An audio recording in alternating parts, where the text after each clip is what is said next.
அனைவருக்கும் வணக்கம். இந்த வீடியோல நம்ம என்ன பார்க்க போறோம்னு பார்த்தீங்கன்னா, விண்டோஸ் ஆபரேட்டிங் சிஸ்டத்தில் உள்ள விண்டோஸ் 98 முதல் விண்டோஸ் 10 வரை உள்ள வெர்ஷன்களில் ரன் கமாண்ட் பாக்ஸில் இருக்கும் வார்த்தைகளை டெலீட் செய்வது எப்படி என்கிறதை பார்க்க போகின்றோம்.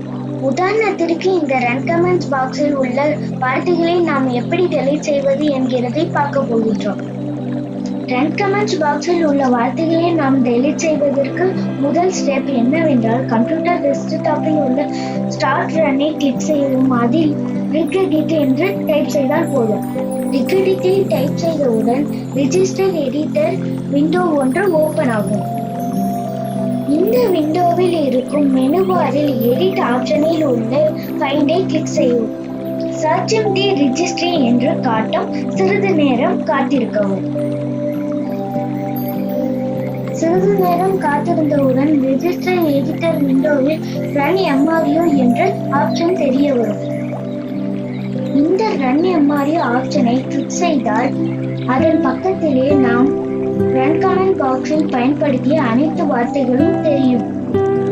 இந்த வார்த்தைகளில் உள்ள டிஃபால்ட் மற்றும் MRU லிஸ்ட் என்ற வார்த்தைகளை மட்டும் வைத்துக்கொண்டு மீதி உள்ளவற்றை டெலீட் செய்து கொள்ளலாம். இப்ப பார்த்த அனைத்தையுமே செய்முறை விளக்கத்தோடு பார்க்க போகின்றோம்.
மறக்காம லைக் பண்ணுங்க, கமெண்ட் பண்ணுங்க, ஷேர் பண்ணுங்க. மீண்டும் சந்திப்போம். நன்றி, வணக்கம்.